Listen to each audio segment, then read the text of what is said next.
Assalamualaikum warahmatullahi wabarakatuh. Perkenalkan, nama saya Made Zalia Evani dari kelas 11 MIPA 2. Hari ini saya akan menjelaskan tentang proses pembentukan urin. Proses pembentukan urin pada manusia. Manusia setiap harinya wajib melakukan ekskresi atau pembuangan zat sisa metabolisme.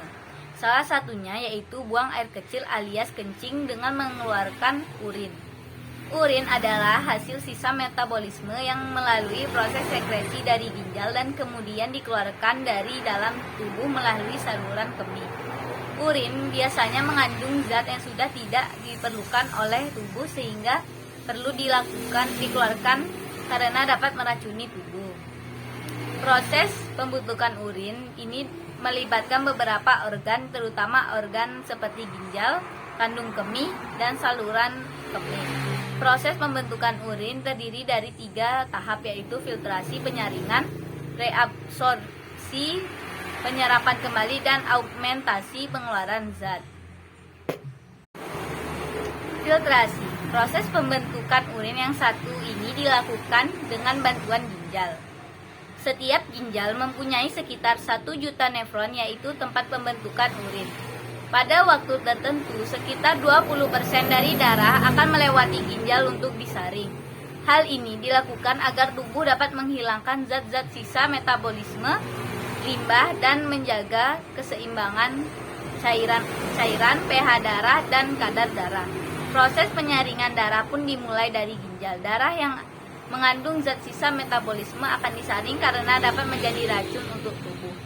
Tahap ini terjadi di badan Malpighi yang terdiri dari glomerulus dan kapsul Bowman. Glomerulus bertugas menyaring air, garam, glukosa, asam amino, urea, dan limbah lainnya agar dapat melewati kapsul Bowman. Hasil penyaringan ini kemudian disebut sebagai urin primer. Urin primer termasuk urea di dalamnya merupakan hasil dari amonia yang sudah terakumulasi.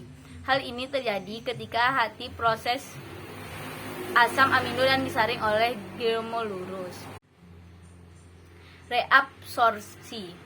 Setelah filtrasi, proses pembentukan urin terjadi adalah reabsorpsi, yakni penyaringan ulang sekitar 43 galon cairan melewati proses filtrasi. Namun, sebagian besar akan diserap kembali sebelum dikeluarkan dari tubuh. Penyerapan cairan tersebut dilakukan di tubulus proksimal, nefron, tubulus distal, dan tubulus pengumpal. Air, glukosa, asam amino, natrium, dan nutrisi lainnya diserap kembali ke aliran darah di kapiler yang mengelilingi tubulus.